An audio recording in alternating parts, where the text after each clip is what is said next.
আমি ভীষণ ক্লান্ত পরিশ্রান্ত। তাই রাতটুকু একটু বিশ্রাম নিয়ে ভোর হওয়ার আগে আমি তোমার এখান থেকে চলে যাবো। ঘরে আমি আর আমার বহিন থাকে। কাল যখন সারা বস্তি वालों को मालूम होगा एक अनोखा आदमी हमारे घरे रात काटिয়েছে, हमार बेटा बदनाम হবে না। जाओ भागो, नहीं तो बस्ती वालों को बसन के তোমাকে हमें पुलिस से पकड़े देवे। अरे कोई है? এই ছোকরা, বাজারে জন্য আমি এখানে ঢুকেছি, আর তুই যদি আমাকে বাঁচতে না দিস সত্যি সত্যি তোকে আমি খুন করে দেব।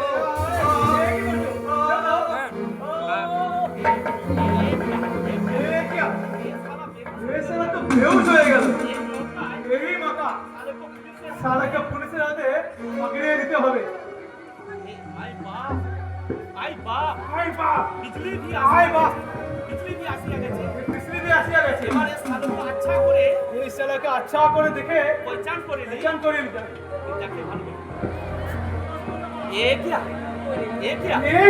ये तो चकमी আছে। হাত থেকে বহুত রক্ত পড়ছে। এখন বন্ধ না হলে এই শালা এখানে মরিয়া যাবে, আর हमारा झुपड़ी के अंदर मरिया গেলে আমি তো ফাঁসিয়া যাবে। नहीं तो पहले के बाँचना होगा।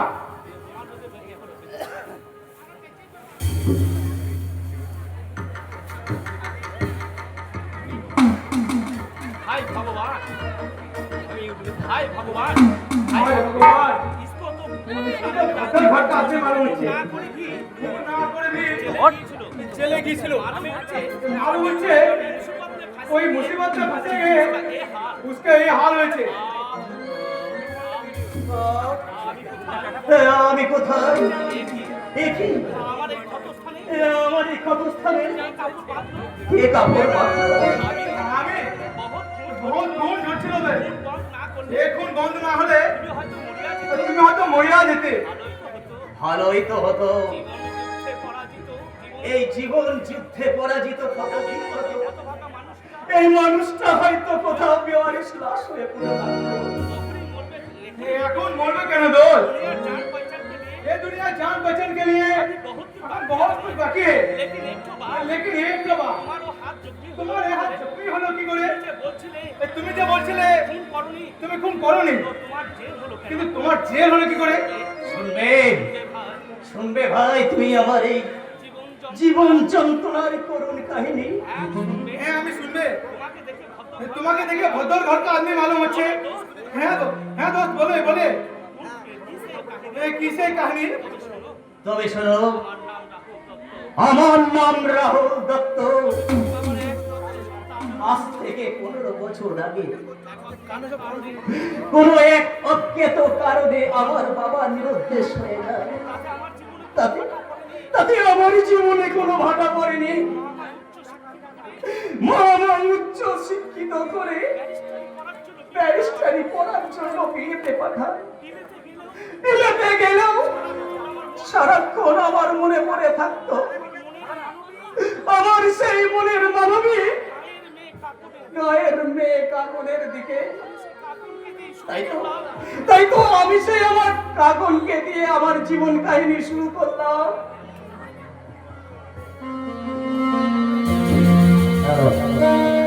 নমস্কার। জল ভরে রাত্রি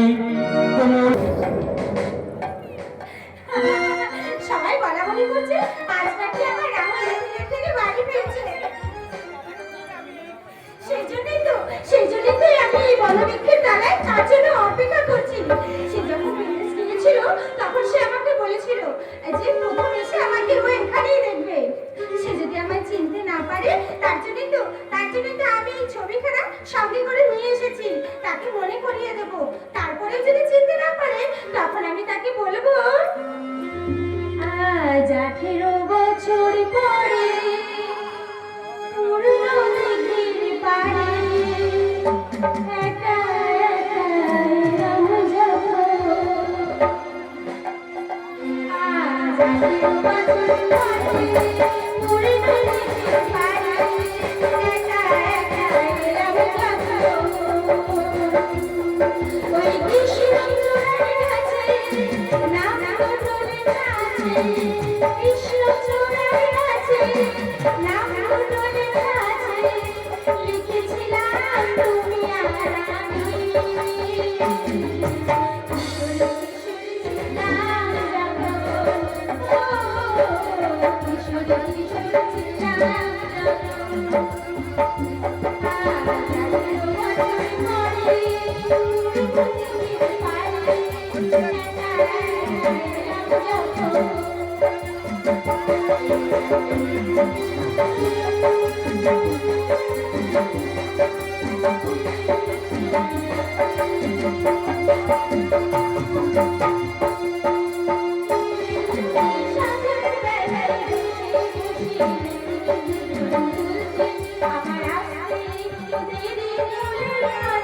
বাহ বাহ বাহ অপূর্ব অসাধারণ।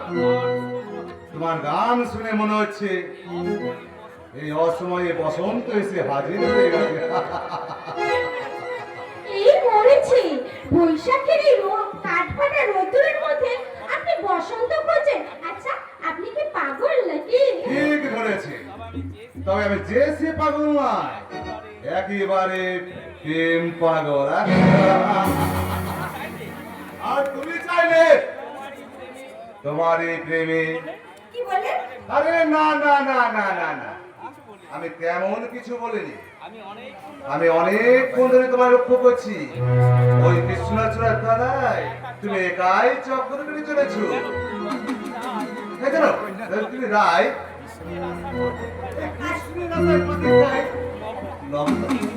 আপনি ঠিকই ধরেছেন।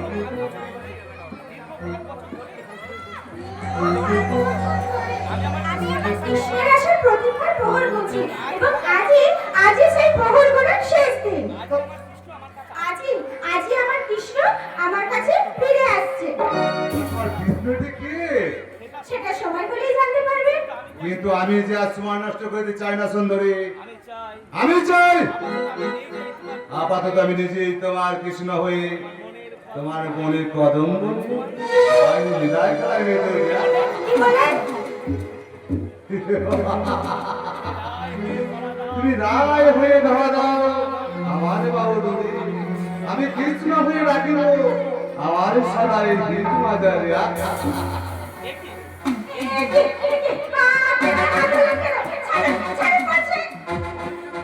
তোমার গীত মাজারে রাখিব, ছেড়ে দেব না। আমার হৃদয় মাঝে রাখিব, ছেড়ে দেব না।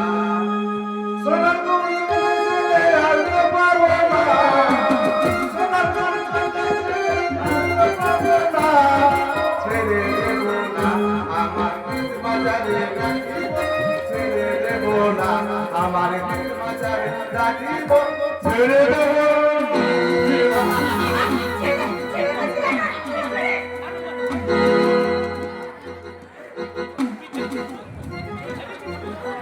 কি ভেবেছিস তুই যে এই গ্রামের মেয়ে সস্তা নারী সাথে না, যে তোর খাবারের আগুনে পুরো ছাই হয়ে যাবে? তোদের মতো জানোয়ারকে এইরকম করে আমি উঠেছি খালি বিষ দাঁত ভেঙে দেবো।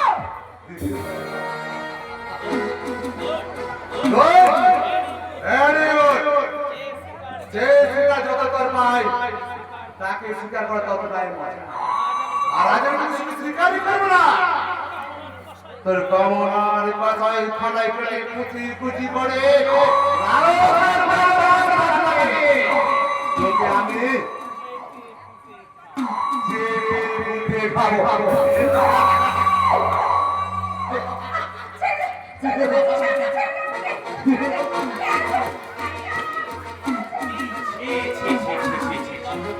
কি লজ্জা!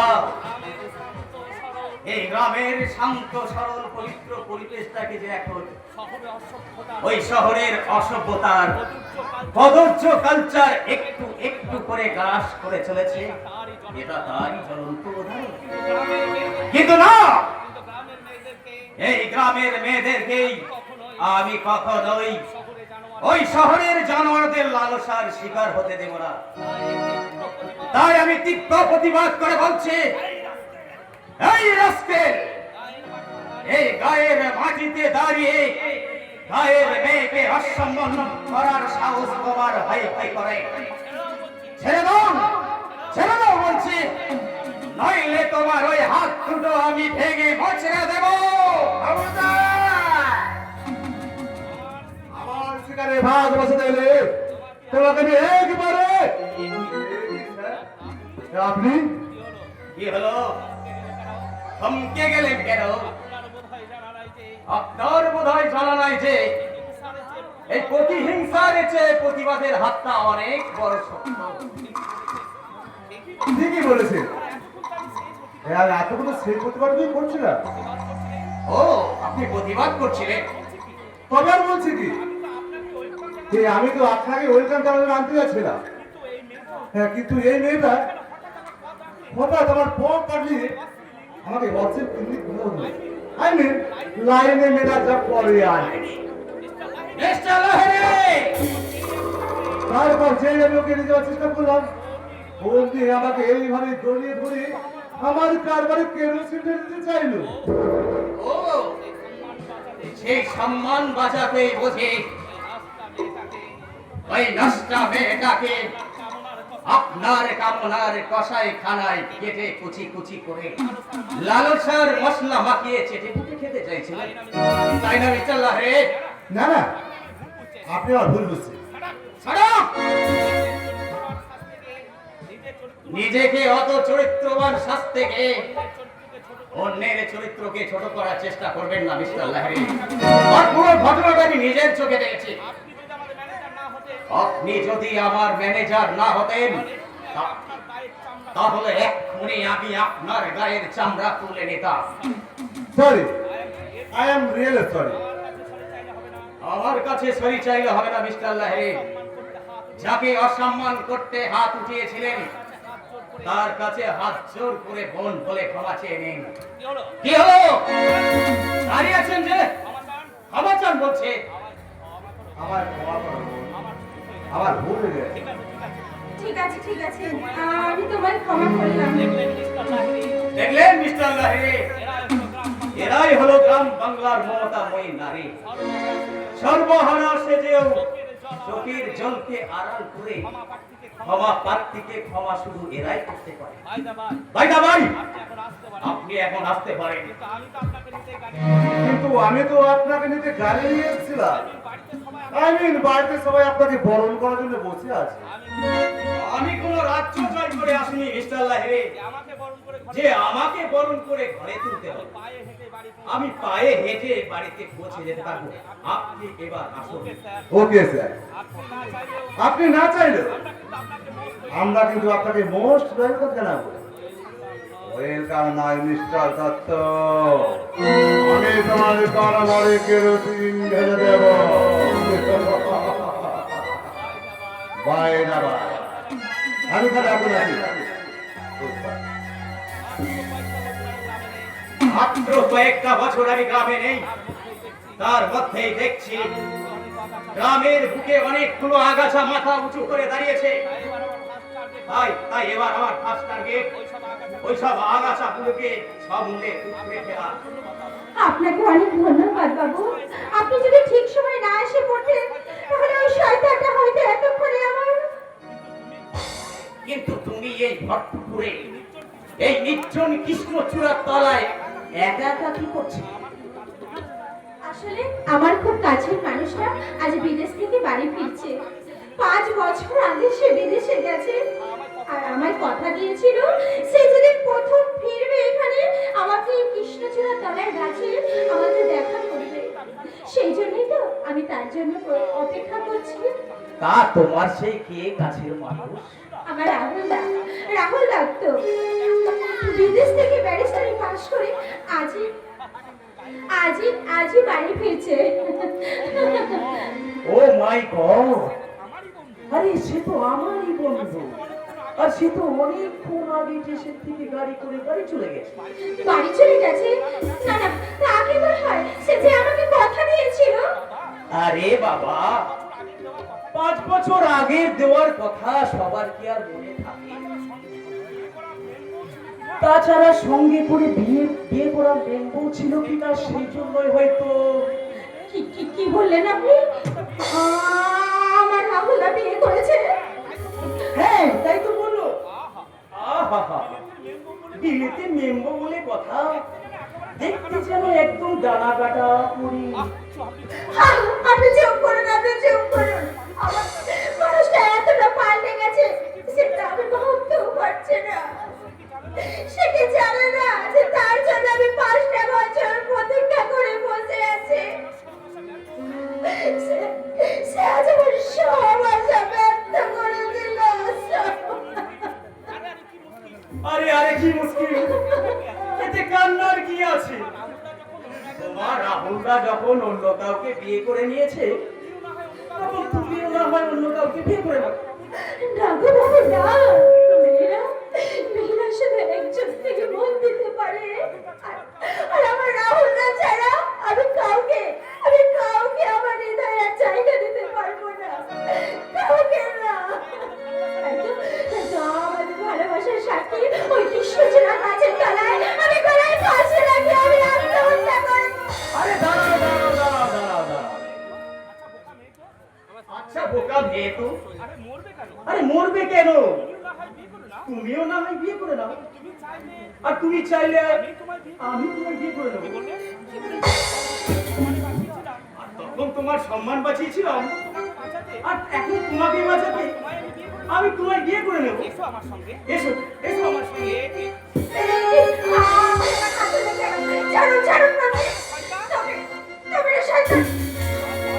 তোমার মরমে মরিয়াছি কিয়া, মরবে আমার কিসের ভয়? আমি ধরি কি তৈত হব যদি তোমার হাতে মরো।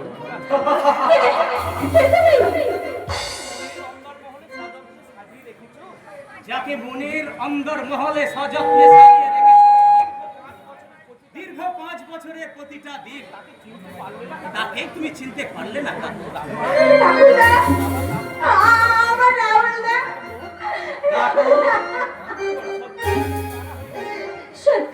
সত্যি আমি কানা হয়ে গেছি গো। তাহলে তোমাকে চিনতে আমার এত বড় ভুল হয়। আসলে তুমি না আগে থেকে অনেক সুন্দর হয়ে গেছো, তাই আমি তোমাকে চিনতে পারিনি গো। তুমিও তো আগের চেয়ে অনেক সুন্দর হয়ে উঠেছো কাকর। কই আমার চিনতে তোমার একটু ভুল হয়নি। চিনি যখন ফেলেছিলে তাহলে মিথ্যে কেন মেম্বুয়ের বিয়ে করার কথা কেন বললে বলতো? আমাকে ভয় পাইয়ে দিয়েছিলে।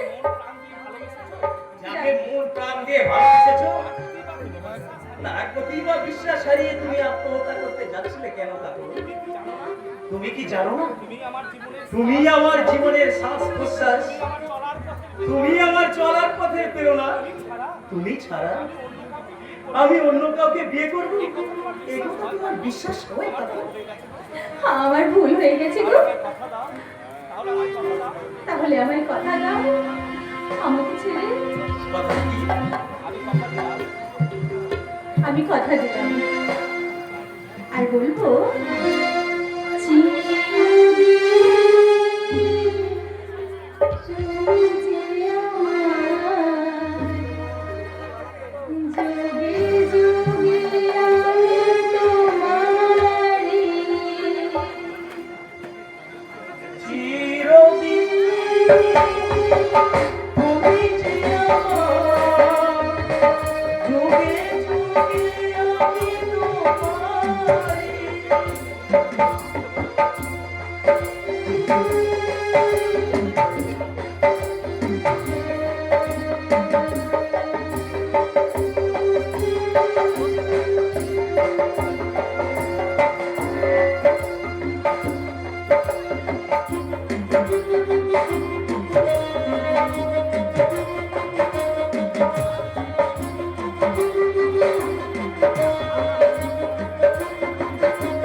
তত্ত্বভিলাষ।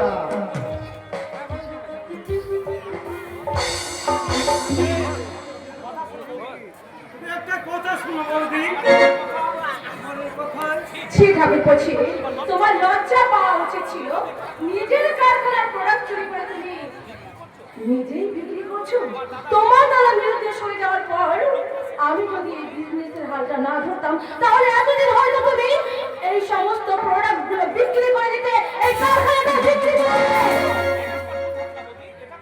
এটা তোমার ভুল ধারণা বৌদি।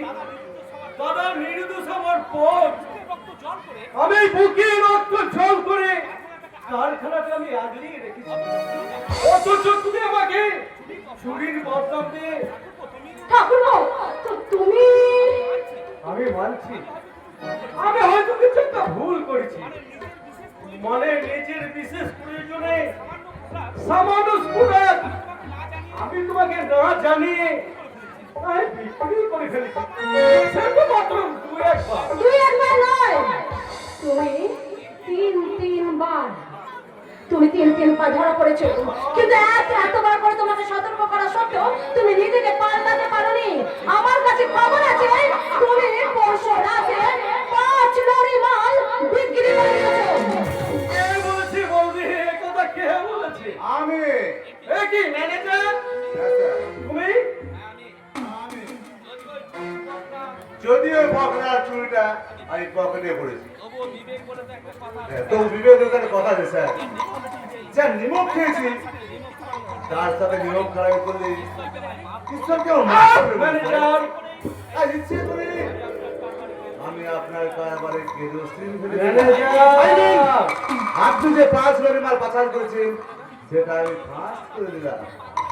তুমি কি পাগলের মতো যাতে বলছো?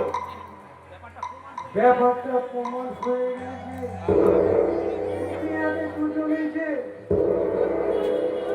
মিশিয়ে যাবো। আমি বলছি এবারের মতো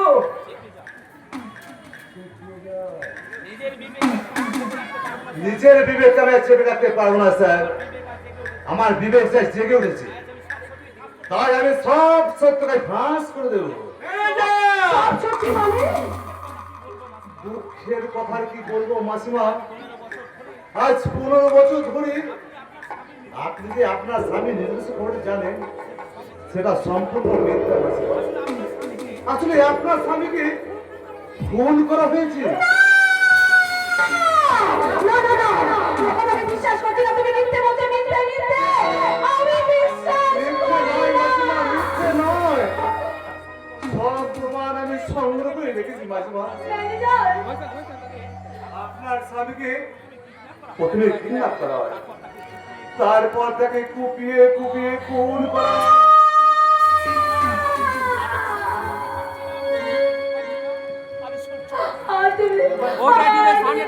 আমি সহ্য করতে পারছি না, সহ্য করতে পারছি না। তোমার কি মত? তুমি কি আমাকে ফাঁসিতে চড়াতে চাও? সমস্ত করে সব বন্ধ করো। পারবো না স্যার, পারবো না। কি আজ যে আমার বিবেক বাস হয়েছে, তাই আমার মুখ দিয়ে আজ স্কল করে সত্য কথাটা বেরিয়ে আসবে। এত বড় নির্মল সত্যটাকে তুমি এতদিন আমার কাছে চেপে রেখেছিলে। তার দেওয়া সকাল সিঁদুর নিয়ে আমি দীর্ঘ 15টা বছর তার ফিরে আসার অপেক্ষায় পার গুনেছিলাম। আর তোমরা আমার সেই স্বপ্নগুলোকে সব শেষ করে দিয়েছো।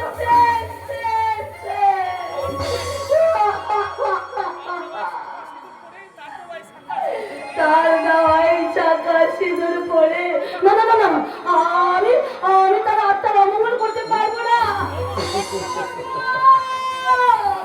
তোমার গায়ে চাকা সিঁদুর তুমি বিরিয়ে দিয়ে এ কি করছেন মাসিমা? আমি শান্ত হয় আপনার হাতে দুর্বল আছে, হয়তো হাটে হয়েছে মাসিমা। শোনো, আমার হাত যথেষ্ট শক্ত আছে। এবার বলো, আমার স্বামীকে কে খুন করেছে? কে? ভুল ধারণা বলছি, দাদার খুনের কোনো ঘটনাই ঘটেনি। ম্যানেজার যেন কেন জানি না মিথ্যা খুনে কথা বলে আপনাকে বিভ্রান্ত করছি। এই তুমি থামো, তুমি চুপ করে থাকো। আমি সব কথা ম্যানেজারের মুখ থেকে শুনতে চাই। বলো ম্যানেজার, বলো কি আমার স্বামীকে খুন করেছে আর কি প্রমাণে বা তোমার কাছে আছে? ফোনের পুরো ভিডিও ক্লিপ দেওয়া যাচ্ছে মাসিমা, ম্যানেজার, সেটা দেখে কি আপনি সহ্য করতে পারবেন? ম্যানেজার মাসিমা? বাবু, কত কষ্ট দিয়ে কি বিভৎস ওটাকে খুন করেছে। প্রথমে জ্যান্ত অবস্থায় তার হাত দুটো কেটে দেওয়া হয়, তারপর তার চোখ দুটোকে উপড়ে দেওয়া হয়। না না না না না। হ্যাঁ, খুব ঘটনা করছে তো মাসিমা। তারপর ধারালো ছুরি দিয়ে তার জিভটা কেটে নেওয়া হচ্ছে মাসিমা।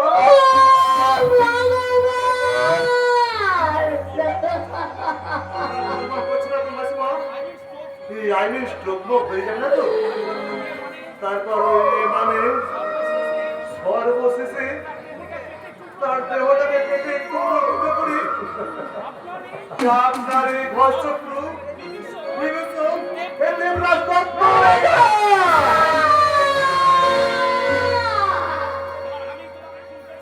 এবার আমি তোমাকে খুন করবো শয়তান। থামুন তো, থামুন না। দেখছেন না মানুষটা আমার শোকে দুঃখে ভেঙে পড়েছে। আপনি তো কাছেন কেন মাসিমা? এই সারা ছুটে কর্ম করছে। আপনি বসুন মাসিমা, বলুন। আমার কিচ্ছু হবে না, কিচ্ছু হবে না। এই শয়তানটাকে আমি শাস্তি না হওয়া পর্যন্ত দেব না। আমাকে বেঁচে থাকতেই হবে। তুমি বিশ্বাস করো বৌদি, আমি খুন করিনি। চুপ! তোমার সাথে কথা বলতে আমার ঘেন্না হয়, ঘেন্না। যে মানুষটা তার সম্পূর্ণ নিজের হাতে গড়া এই সম্পত্তিটা অর্ধেক ভাগ নির্দ্বিধায় তোমার নামে লিখে দিল, আর তুমি তুমি পারলে সেই মানুষটাকে খুন করতে। আমি তোমাকে পুলিশে দেবো, পুলিশে। তার আগে যে আমার প্রমাণ লাগবে, প্রমাণ। হ্যাঁ, প্রমাণ লাগবে।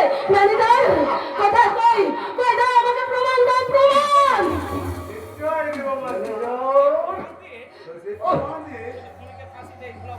খুনিকে ফাঁসি দিয়েছিলাম না, এই সাথে ফেলে দিলাম এই সাথে ঢেলে দিলাম আপনার কারবারে কেরোসিন।